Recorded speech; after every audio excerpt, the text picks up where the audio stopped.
Okay, we'll go ahead and get started since, as I said, the karma gods love it when you stay on schedule.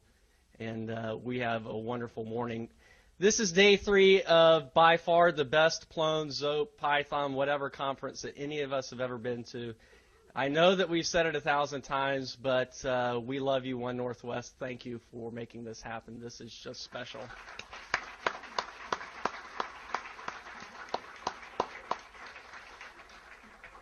For this year's 2006 conference, our keynoter is Professor Elben Moglen, the longtime counsel for Free Software Foundation, the founder of Software Freedom Law Center, and faculty member at Columbia University.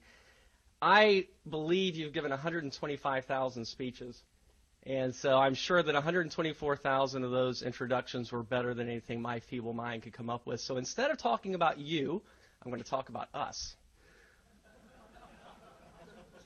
I was going to talk about myself. Some of us are the creators of software that we give away for the public good. Some of us, particularly at this conference, particularly in the nonprofit sector, use this software for the public good. For example, Oxfam Great Britain, great friends of ours, they have people who actually are on the ground in Africa doing good things for humanity. Both of us, both the creators and the consumers, are bound together in this activity, in this community, based on a conversation and a set of ideas where we want to be, instead of, we don't want you to be recipients of our software, we want you to be participants in our software. And that's a very big change of ideas, a change of position, change of rights. What's wonderful about this is that we're only able to have this conversation and to do these kinds of things based on the people who came before us.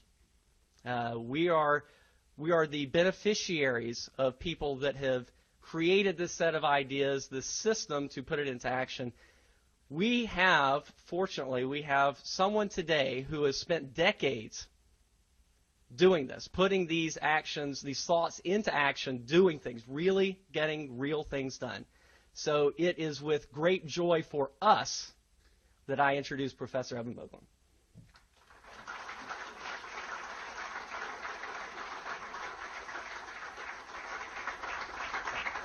Thank you. If I had in my life given 125,000 speeches, which I believe is only believed by the people who've listened to them, I would still rarely have received a better introduction, because rarely indeed has it been less about me. It isn't in fact about me at all, at which I rather like. I want to talk about the piece of our common lives that Paul is pointing at, these rules, these methods of living together around software. And I want to try and explain what I think their larger moral and economic meaning is. It is both a moral and an economic analysis. It has to be. It began as a moral question. It remains a moral question, but it becomes along the way also a window into the economic organization of human society in the 21st century. If you think about the 20th century economy out of which we are passing, its primary underlying commodity was steel. The making of steel was the 20th century root activity, and societies measured themselves substantially by their success in producing steel.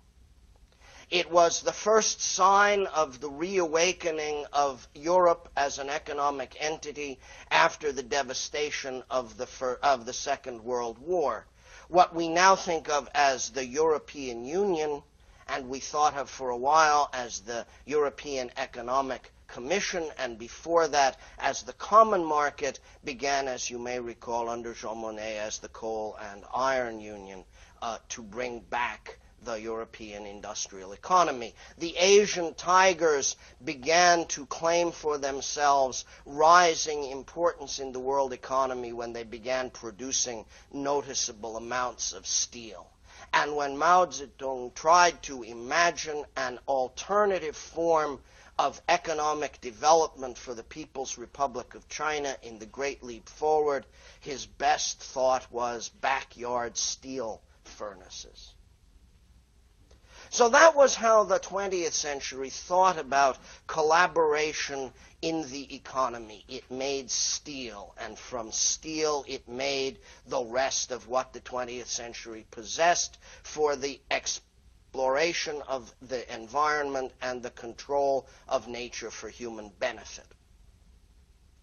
The 21st century economy is not undergirded by steel. The 21st century economy is undergirded by software, which is as crucial as the underlying element in economic development in the 21st century as the production of steel ingots was in the 20th. We have moved to a societal structure in this country, are moving elsewhere in the developed world, will continue to move throughout the developing economies, towards economies whose primary underlying commodity of production is software. And the good news is that nobody owns it. The reason that this is good news requires us to go back to a moment in the past in the development of the economies of the West before steel. What was, after all, characteristic of the economy before steel was the slow, persistent, motivated expansion of European societies and European economies out into the larger world for both much evil and much good, built around the possession of a certain number of basic technological improvements, mostly to naval transportation and armament, all of which was undergirded by a control of mathematics, superior to the control of mathematics available in other cultures around the world. There are lots of ways we could conceive the great European expansion, which redescribed human beings' relationship to the globe, but one way to put it is they had the best math. And nobody owned that either. Imagine, if you will, for a moment, a society in which mathematics has become property, and it's owned by people. Now, every time you want to do anything useful, build a house, make a boat, start a bridge, devise a market, move objects weighing certain numbers of kilos from one place to another, your first stop is at the mathematics store to buy enough mathematics to complete the task which lies before you. You can only use as much arithmetic at a time as you can afford, and it is difficult to build a sufficient inventory of mathematics, given its price, to have any extra on hand. You can predict, of course, that the mathematics sellers will get rich. And you can predict that every other activity in society, whether undertaken for economic benefit or for the common good, will pay taxes in the form of mathematics payments. The productization of knowledge about computers, the turning of software into a product, was, for a short, crucial period of time at the end of the 20th century, the dominant element in technological progress. Software was owned. You could do what you could afford, and you could accomplish what somebody else's software made possible. To contain within your own organization a sufficient inventory of adaptable software to be able to meet new circumstances flexibly was more expensive than any but the largest organizations seeking private benefit in the private economy could afford to pay. We are moving to a world in which, in the 21st century, the most important activities that produce occur not in factories and not by individual initiative, but in communities held together by software. It is the infrastructural importance of software which is first important in the move to the post-industrial economy. It isn't that software is itself a thing of value. That's true. It isn't that applications produce useful endpoint activities or benefit real people in their real lives, though that's true. It is that software provides alternate modes of infrastructure and transportation. That's crucial in economic history terms, because the driving force in economic development is always improvement in transportation. When things move more easily and more flexibly and with less friction from place to place, economic growth results, welfare improvements occur. They occur most rapidly among those who have previously been unable to transport value into the market. In other words, infrastructure improvement has a tendency to improve matters for the poor more rapidly than most other forms of investment in economic development. Software is creating roadways that bring people who have been far from the center of human social life to the center of human social life. Software is making people adjacent to one another who have not been adjacent to one another. And with a little bit of work, software can be used to keep software from being owned. In other words, software itself can lift the software tax. That's where we now are, at that moment, on that cusp. In this neighborhood, at this moment, the richest and most deeply funded monopoly in the history of the world is beginning to fail. Within another few months, the causes of its failure will be apparent to everybody, as they are now largely apparent to the knowledgeable observers of the industry who expect trouble for Microsoft. The very engineering limits of trying to make software that you own work as well as software that the community produces are becoming apparent.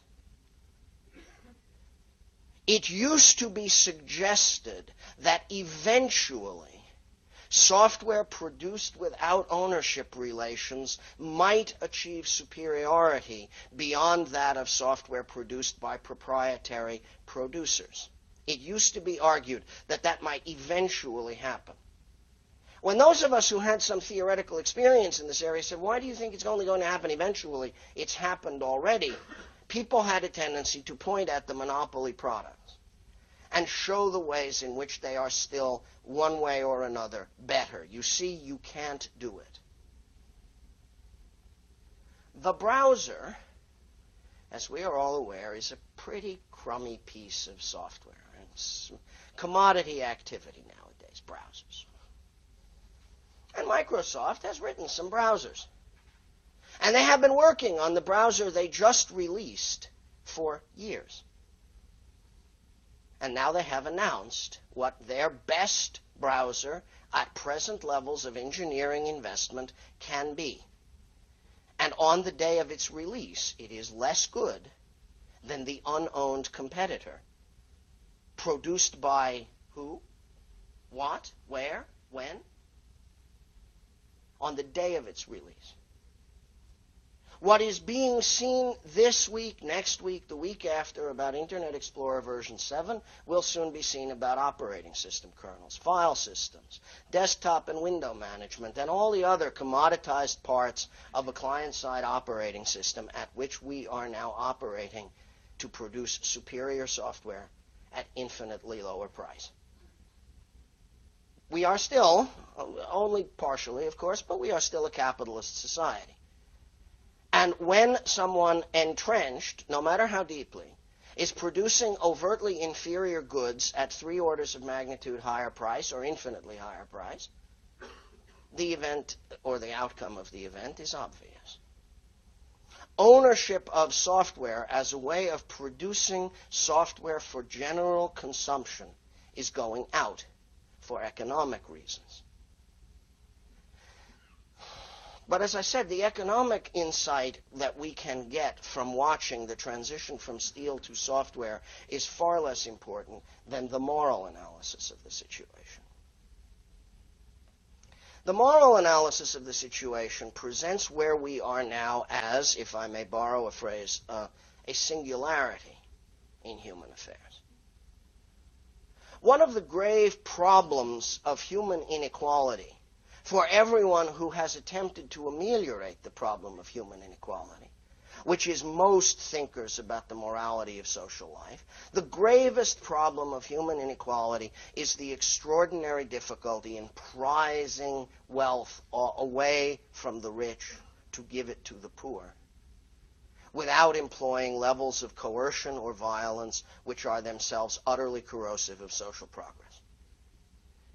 And repeatedly, in the course of the history of our human societies, well-intentioned, enormously determined, and courageous people willing to sacrifice their lives for an improvement in the equality of human life have had to face that problem. We cannot make meaningful redistribution fast enough to retain momentum politically without applying levels of coercion or violence which will destroy what we are attempting. And again, as Isaiah Berlin and other late 20th century political theorists pointed out, through hubris, through arrogance, through romanticism, through self-deception, parties seeking permanent human benefit and an increase in the equality of human beings have failed that test and watched as their movements of liberation spiraled downward from the poison of excess coercion. We do not have to do that anymore. The gate that has held the movements for equalization of human beings strictly in a dilemma between ineffectiveness and violence has now been opened.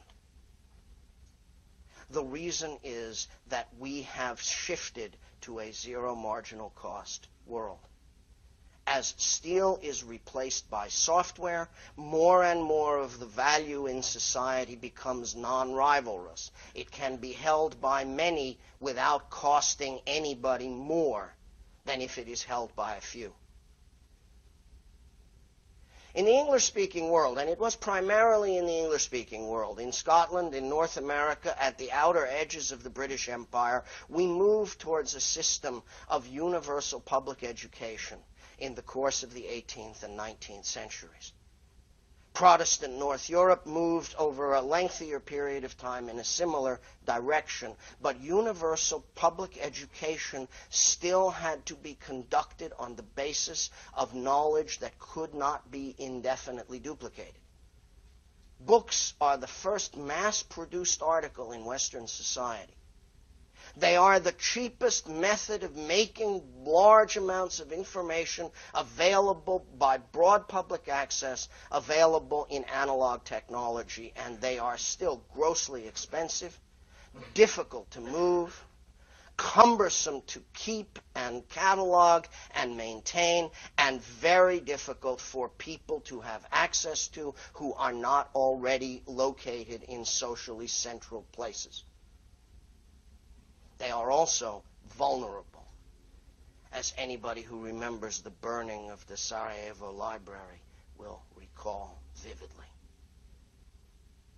It takes a day with contemporary technology to destroy the libraries it takes centuries to build. And in times of great social stress, libraries burn. Now we live in a different world for the first time. All the basic knowledge, all the refined physics, all the deep mathematics, everything of beauty in music, in the visual arts, all of literature, all of the video arts of the 20th century can be given to everybody everywhere at essentially no additional cost beyond the cost it required to make the first copy. And so we face in the 21st century a very basic moral question. If you could make as many loaves of bread as it took to feed the world by baking one loaf and pressing a button, how could you justify charging more for bread than the poorest people could afford to pay? If the marginal cost of bread is zero, then the competitive market price should be zero too. But leaving aside any question of microeconomic theory, the moral question, what should be the price of what keeps someone else alive if it costs you nothing to provide it to him, has only one unique answer. There is no moral justification for charging more for bread that costs nothing than the starving can pay. Every death from too little bread under those circumstances is murder. We just don't know who to charge for the crime. We live there now. This is both an extraordinary achievement and a very pressing challenge. There were good reasons after 1789 to be a little doubtful about the wisdom of revolution. Because revolution meant the coercive redistribution likely to spiral downward in the well-known way. In the economy of steel, people who make steel become workers. They have little individuality. They are reckoned as workers in an industrial army.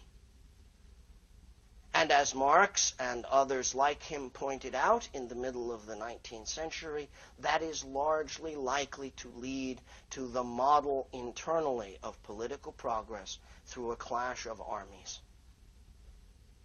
We don't live there anymore.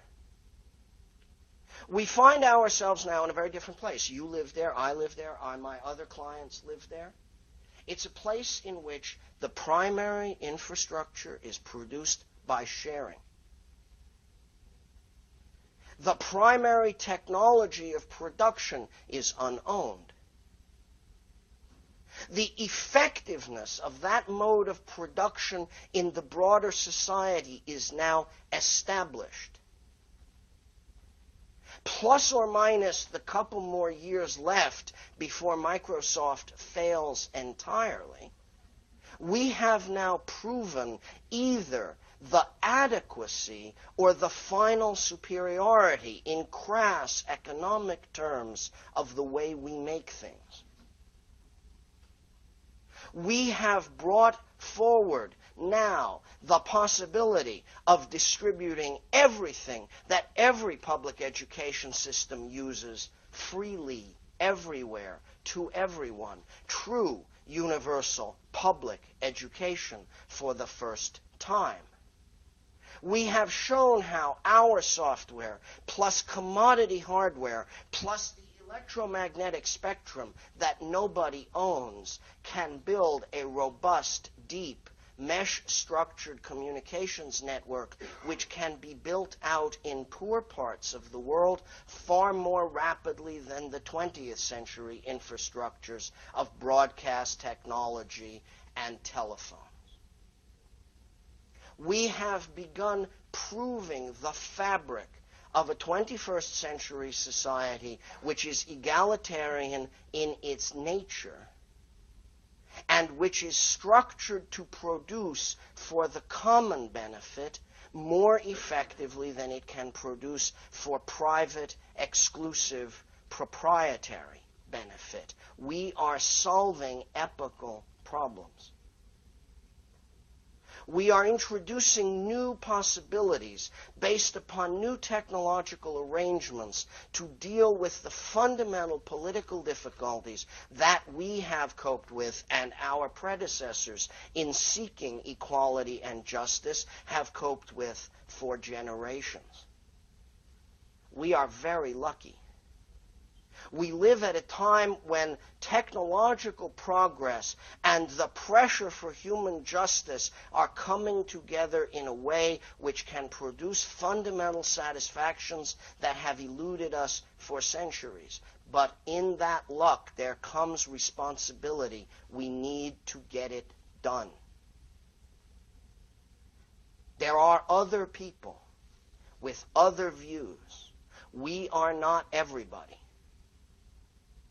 The other views assume that this technology, too, can be shaped to support hierarchy, that it can be shaped to support ownership, that it can be shaped not only to ignore the moral question I have put forward, but to make that moral question invisible to almost everybody, forever. The folks on the other side are also very powerful. They look way more powerful than we. They are also quite clear-sighted. They also understand that there is an epical openness here, and they have no more intention of giving up what they claim as theirs now than they ever have had. The dystopic possibilities of where we live are non-trivial. If you imagine right now a flood of billions of dollars of consumer products moving towards you in containers from the East, containing devices that use all this software we have made, but lock it down so no one may tinker with it. So that if you try and exercise the freedoms that it gives you, your movies don't play anymore. Your music won't sing. Your books will erase themselves. Your textbooks will go back to the warehouse unless you pay next semester's tuition to the textbook publishers, and so on. The magic of this technology is that it can be used for the great ideal of capitalist distribution, never actually give anybody anything. Just as it can be used for our fundamental purpose, which is always give everybody everything. And so, in fact, we now find ourselves in a more polarized place than usual. Not because Paris is starving. Not even because the lettres de cachet have grown so horrifying to the population. On the contrary, this population has never been less horrified by putting people in jail without charges and keeping them there forever than it ever has been in the past. The reason that we now face a more than usually polarized circumstance is that the sides that have confronted one another over equality and social justice for generations are now more evenly matched than they have ever been before.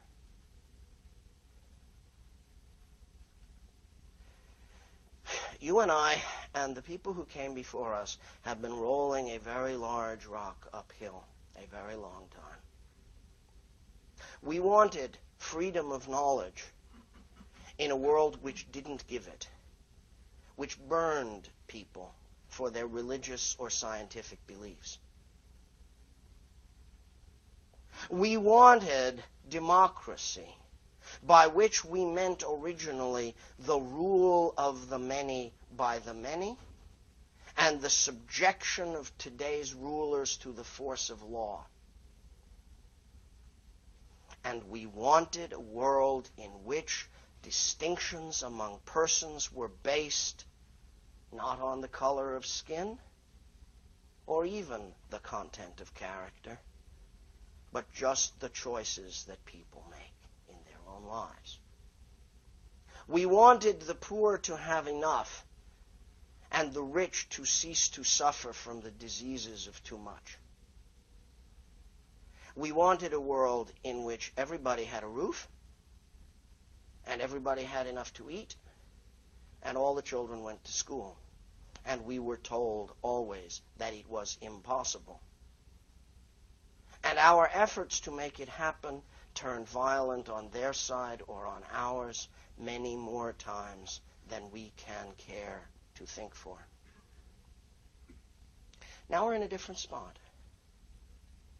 Not because our aims have changed, not because the objectives of what we do have changed, but because the nature of the world in which we inhabit technologically has altered so as to make our ideas functional in new and non-coercive ways. We have never, in the history of free software, despite everything that has been said by lawyers and flacks and propagandists on the other side, we have never forced anybody to free any code.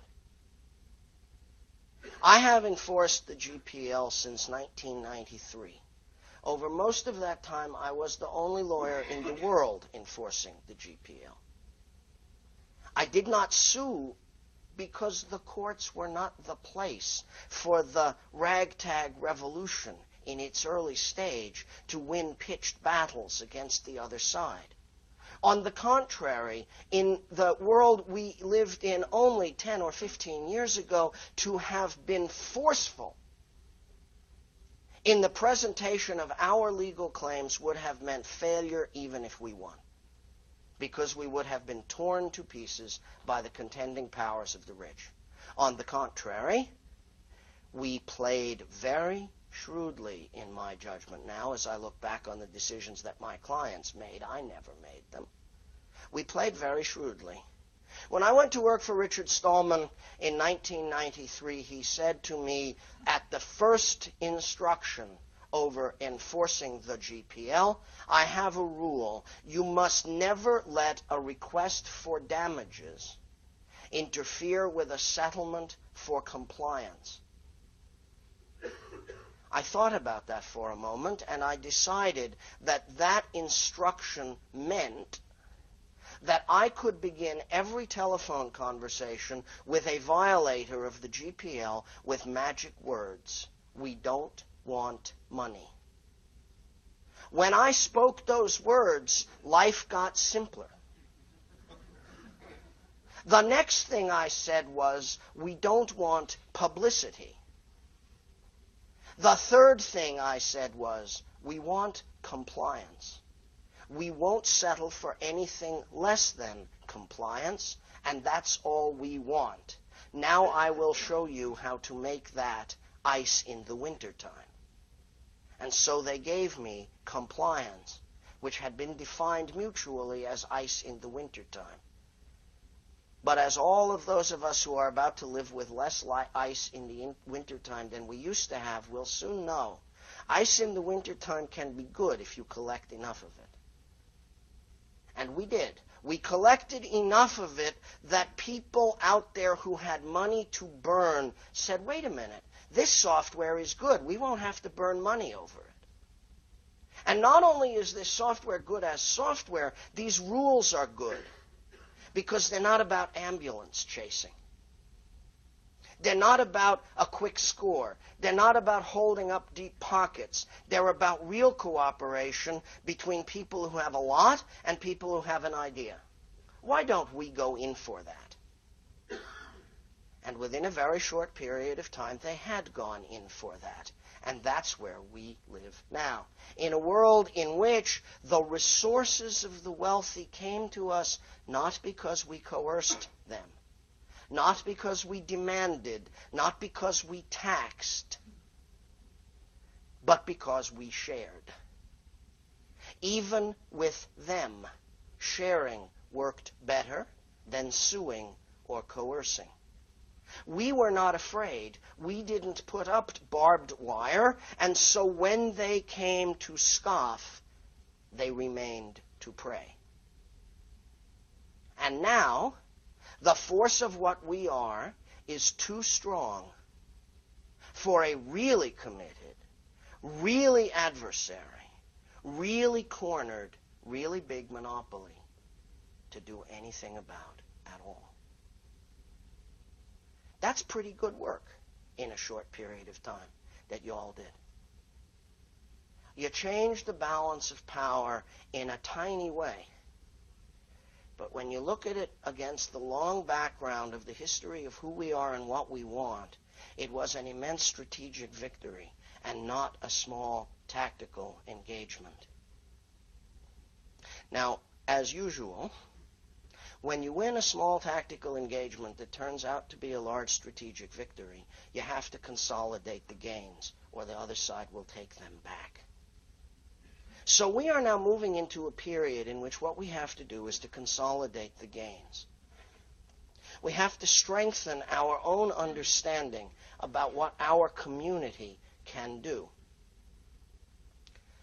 I want to go back to the thing I said at the beginning. In the 21st century economy, production occurs not in factories or by people, but in communities. eBay is a pretty decent way of organizing a community to sell and buy stuff and empty garages. And it is doing a pretty fair job of that. MySpace, Friendster, never mind who owns, never mind what's intended, never mind the pedophiles, all this. It's a pretty good way of dealing with an extraordinary, deep, and important problem that most societies have to cope with, which is how to give old children becoming young adults some way of experiencing their independent identity in the world. How to give them a way to say, here I am, this is what I am, this is what I feel, this is what is going on in my life. It has produced a lot of bad adolescent poetry. It has produced a lot of risque photography and self-portraits in states of déshabille. But it is also dealing with a thing which has sometimes been known to cause suicide, and which shouldn't be taken quite so lightly. It is not a small thing if you feel yourself to be a really isolated teenager living and working in a part of the world that doesn't understand you at all, to know that you can have tens of thousands of people around the world immediately available to you who know what you're feeling and who can provide the kind of support that you need. That's actually social service work of a very deep and important kind. We are making communities that produce good outputs, and other people are looking at them as business models where eyeballs are located. Up to a point, that's acceptable, and when the tipping point is reached, it isn't anymore. And that's the kind of activity which is now our political challenge. To understand how to manipulate those processes as we all can, because we make the technology. How to manipulate those processes so as to gain the social benefit and reduce the possibility of power discrepancies developing that neutralize the very kinds of social justice outcomes we are looking for. This is possible to do. It is not only work for lawyers. Mary Lou Jepson's inventions in connection with the display of the one laptop per child box will turn out to be of enormous importance to the world. The one laptop per child box, which I've spent a lot of time helping with this past year, and which everybody in this room ought to be thinking about hard, because it's a great moment in human technological history. The one laptop per child box has a few requirements that are really important for computers in the 21st century. One, a child has to be able to take it apart safely. Two, you have to be able to generate electricity for it by pulling a string. Three, it has to be culturally accessible to people who live in a whole lot of different places around the world, speak different languages, have different worldviews, have different understandings of what a computer is or might be or could be or what this thing is that their children are holding. And it has to be discoverable. It has to be a place for a child to explore indefinitely and learn new things in all the time. I just want to concentrate on the first parts. It has to be something you can pull a string to power, and it has to be something a child can take apart safely. No existing LCD panel meets those needs, because every existing LCD panel in the world uses a mercury backlight, which runs on high voltage, which is dangerous, and which contains toxic chemicals. The mercury itself, of course.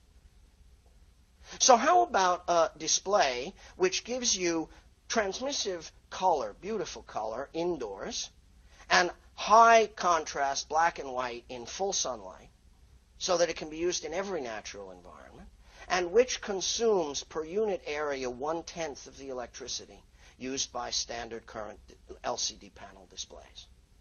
How about that it doesn't have any harmful substances in it, can be safely disassembled and reassembled by a child down to its components, so that field replacement of almost anything can occur, and is, in addition, cheap to manufacture.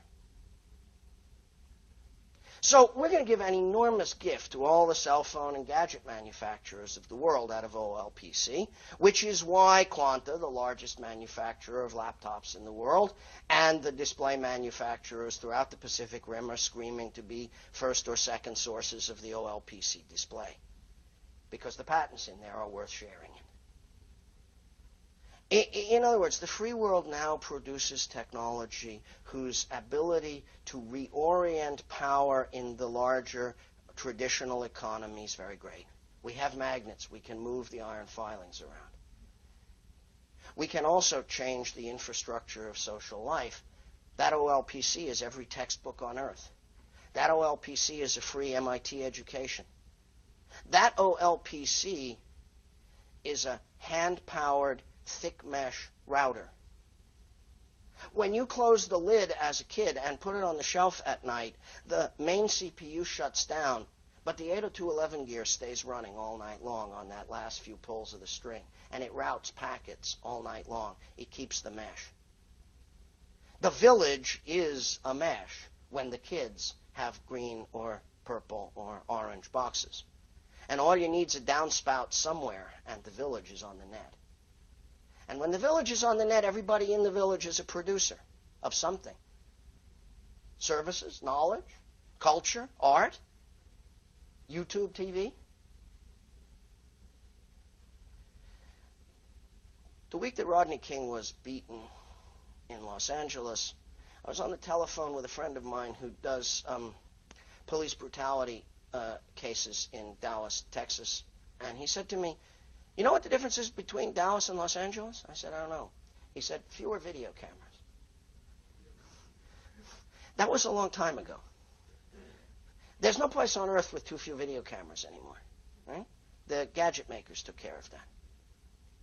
Now, what is journalism like when every village has a video camera and is on the net? What is diplomacy like?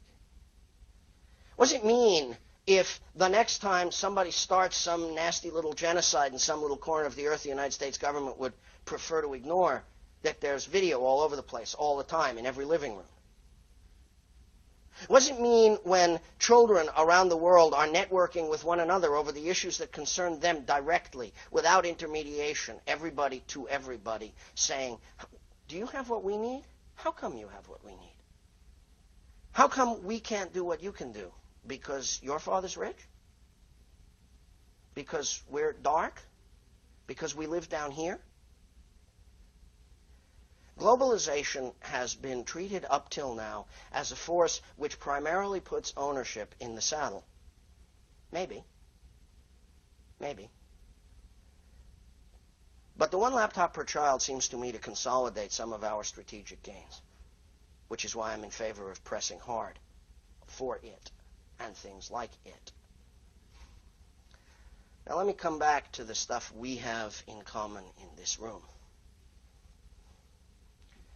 Community, I have said, not an original thought, is powerful. The network makes community out of software, but some software is better at producing community than other software.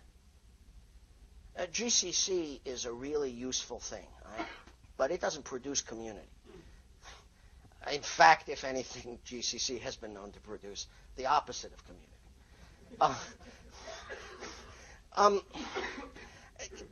And this is, I mean, this is not a joke about compiler guys either, right? The Perl interpreter, which is a fine thing, produces rather little community too. And the community it produces is, what shall we say, a little inward looking.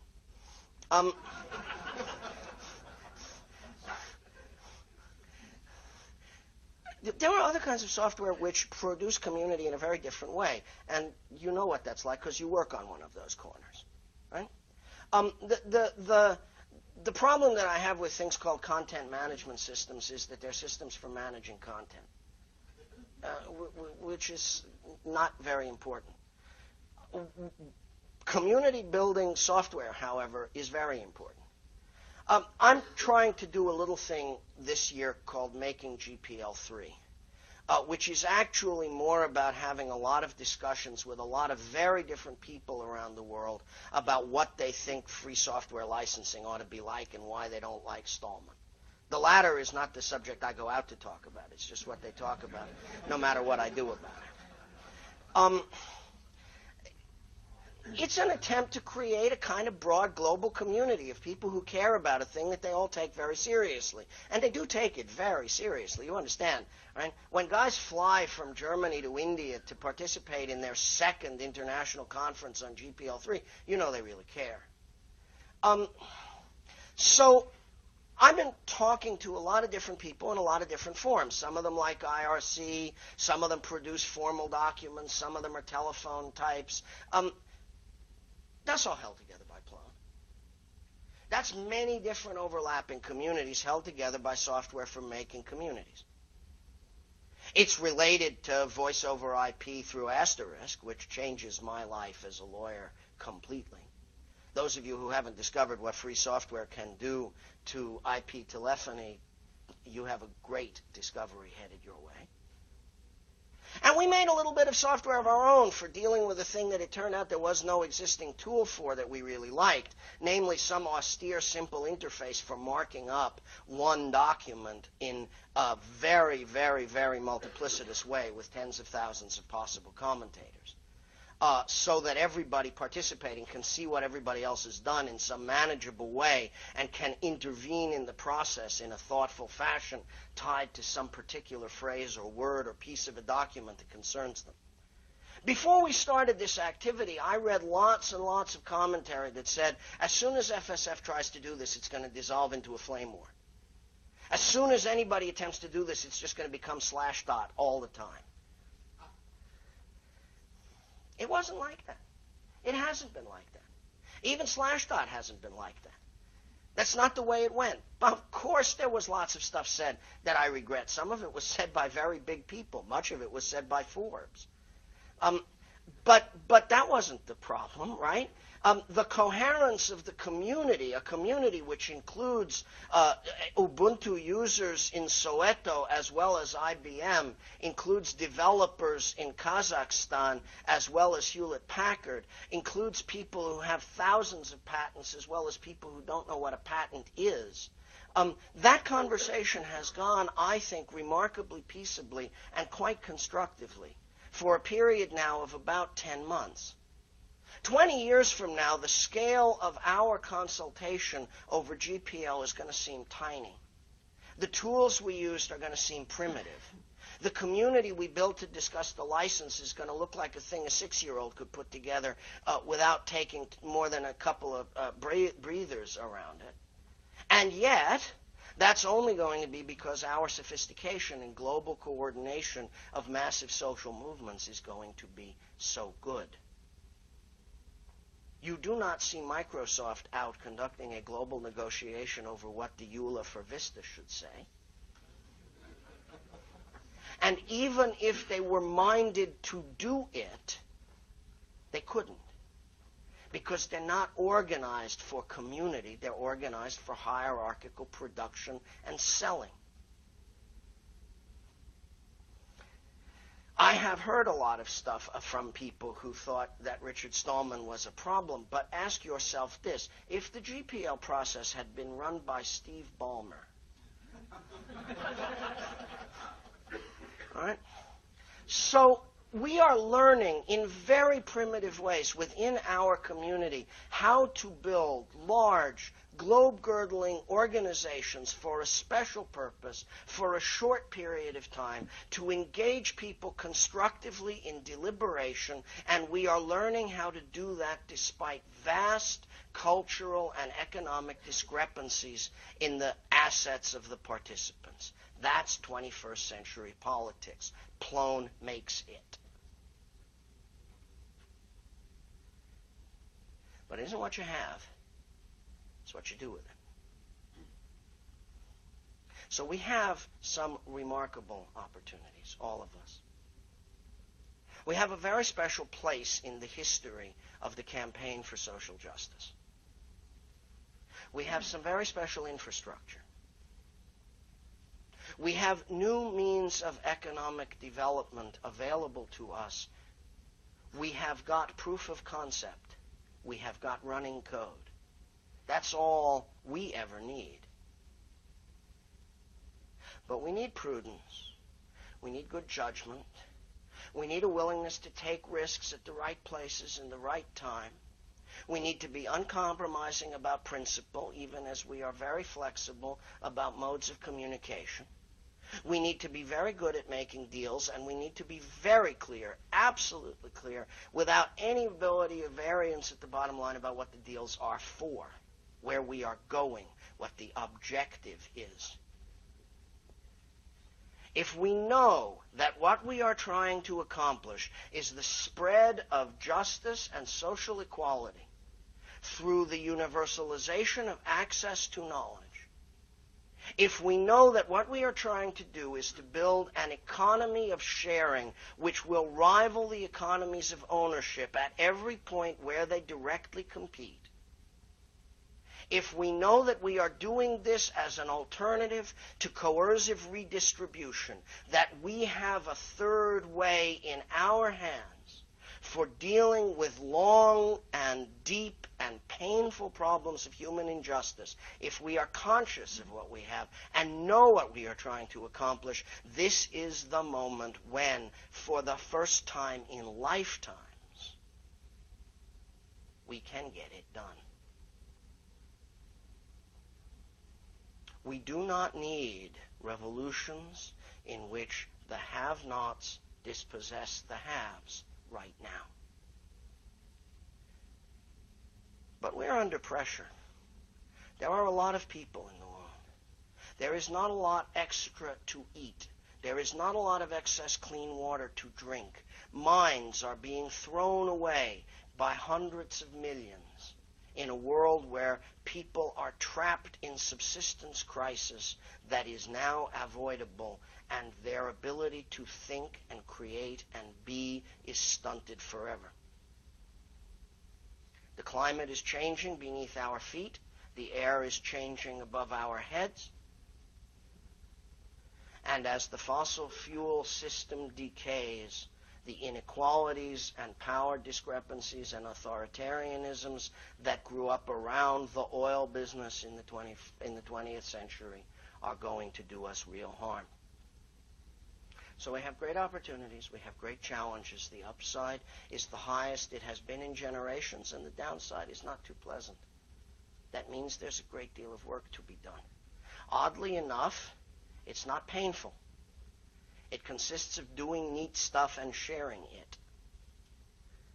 You've been successful at it already, beyond anybody's expectations and beyond most people's dreams. More of the same is a good prescription here. But a little more political consciousness about it, and a little more attempt to get other people to understand not just what, but why, would help a lot. Because people are getting used to the what. Oh yeah, Firefox. I use it all the time. Why?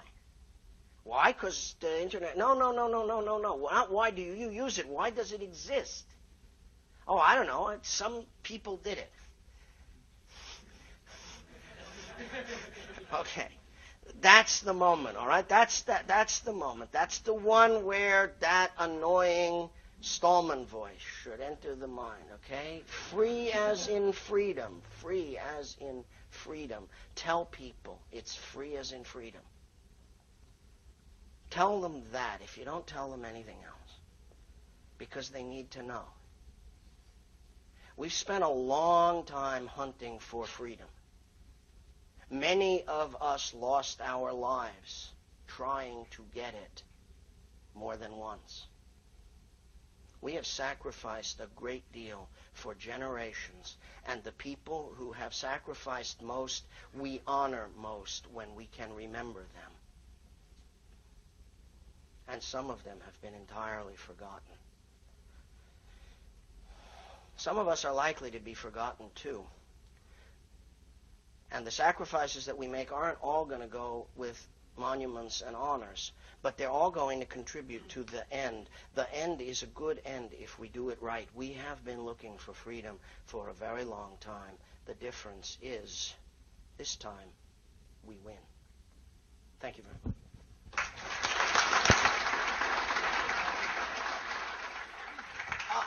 I need to go back to New York City, but I would like to take some questions. I've talked too long and heard too little. So I want to spend a little time. Questions? Yes, I'll repeat them so that they can be heard. One issue that social software faces is user-generated content. Most of the time, users will give content freely to sites like YouTube. What rights and obligations do companies that host this content have? What rights and obligations should they have? Well, the usual way of dealing with that question is through what we call licenses, which are statements of rights and obligations concerning creative works. And whatever we think about ownership structures, copyright exclusivities, it's a good idea to attach permissions and restrictions or requirements to works of creation so that people know how to deal with them respectfully. This is why my dear friend Larry Lessig has spent so much time attempting to evolve a social structure which could form an umbrella for a series of instructions that people can usefully give about works of their creation. The Creative Commons idea is an attempt to face the question you are asking. If we are going to move to a world in which content is created by community rather than hierarchically through ownership and work-for-hire structures, we're going to have a system for giving and explaining creators' understandings about their works in a defined, clear, operable, administrable fashion. And it was that insight which led Lessig to go where he went. Now, there are lots of controversies surrounding the particulars of the Creative Commons implementation of that idea. Larry would say, and there should be, because it's a new thing politically, and it should be heavily discussed.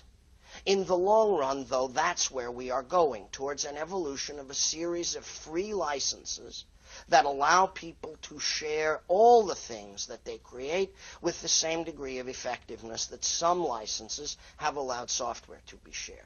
I think that work is but years from completion now, maybe even less than that, because so much force is behind the question. So I think that's how we solve it.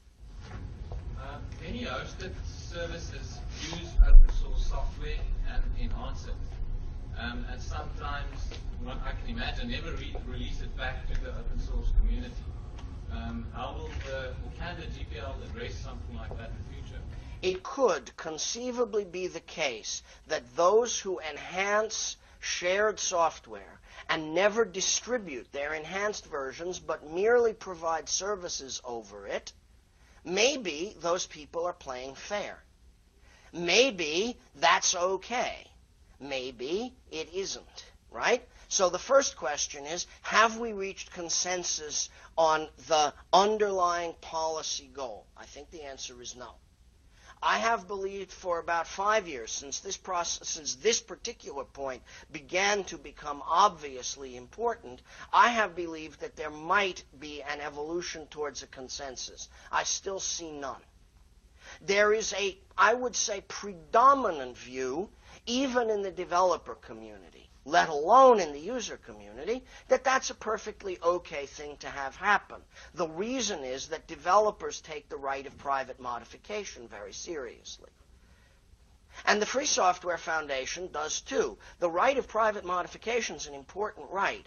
Compelling people to disclose work that they do on software is not a good outcome, even if the software they start from is shared.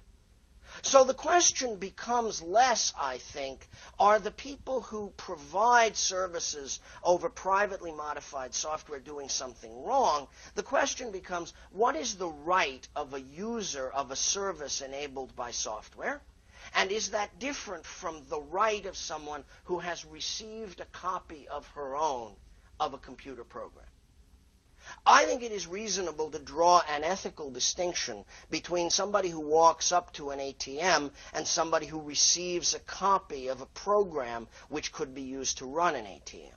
How far that ethical difference extends and what the rule set ought to be, I think, is still unclear. GPL3 offers a compromise. It offers to be compatible with a license which is like the GPL, but which contains the opposite rule. That is to say, services provided over modified versions lead to a requirement to release the modifications.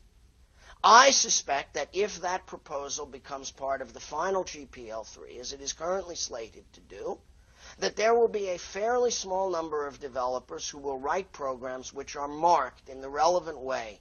If you modify this and provide services, you have to release the mods. I think those programs will get very small commercial use, because commercial users will by and large not like that rule and avoid software published under it, and so we will in effect wind up with a certain amount of remote service provision software under that rule with very little technical uptake in commercial life. That would not result in much additional rights for users, because most of the software users will be interacting with from day to day won't be covered by those rules. That doesn't seem to me an outcome that is bad in itself, but it also doesn't seem to me an outcome that it's very important to shed blood for. So I have entered into the GPL3 process thinking that either outcome might eventuate. Linus Torvalds, if I might just say so for a moment, says this is a very bad idea and it shouldn't be done, and it's part of the reason he doesn't like the license. We are listening carefully to everybody, including Linus Torvalds. Yes, that's right. Let me take one intermediate step, Jonah, before I get to the end that you reached. As you may have noticed, Internet Explorer 7 solves the phishing problem. No more phishing. Every time you type a URL into the location bar of the browser, it sends it to a Microsoft server and says, "Is this phishing?" And you've got to admit that this is a new solution to that problem, right? I hadn't thought of it before. Maybe Google had thought of it, and Microsoft wanted to get there first. Right, it's correct. Software is really good at one thing. Software is really good at saying, this data is mine. Software does that by branding data all the time with whose it is and where it came from and what we did with it. And lots of the data that other people's software brands is about us and concerns us and even identifies us in the deepest and most intimate ways. Dealing with that without disturbing the freedom of software to operate is a tricky problem. Almost everybody's solutions, not coincidentally, hurt the freedom of software because they are largely solutions which offer either security or privacy through a proprietary solution which hurts the freedom of software.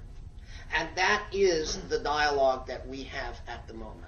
So there are corporate parties participating in the GPL3 dialogue who deeply disagree with FSF about the importance of Disney and Sony and other entertainment manufacturers in the anti-DRM part of the GPL3. They say, we think you at the Free Software Foundation are wrong. Disney and Sony are never going to lock down the entire net to protect entertainment. They want to, but they can't. And if that were the only reason for having anti-DRM components in GPL v3, we'd be as hostile to it as they are. But we, gadget manufacturers mostly, we think that you're right, that pervasive lockdown is a worry. It's just that we think you've identified the source of it wrong. It's not the entertainment industries, it's the security establishment. We think that the reason everything is going to be locked down is people are going to rush to implement security, and the only way they can think of is to lock down the whole stack. And we worry about that too, because lockdown stacks are bad for us as gadget manufacturers. They interfere with porting our stuff around, and they reduce flexibility. And so we don't like that, and we would therefore be prepared, they say quietly, to work with you on anti-DRM if you'd only stop kicking Disney's shins quite so much. Well, all right. That's one more? Yeah, sure. Yes. Thanks so much. It was an incredible talk, and it really reminds me of the passion of why we're here. And I just wanted to make a comment about the One Laptop Per Child program, which seems what's really strong about it is how clear and relevant the design principles are. And I guess my question is more for the whole community. What are the design principles? How can we better articulate the design principles of clone in our community so that everybody who touches or sees the software is inspired with what it means at a deeper level and connects to like what that program is doing? That's beautiful. There was an introduction that wasn't about me when I came in. There's a question that is not about me, so I can go out, and I think that's the right question to ask. Thanks very much.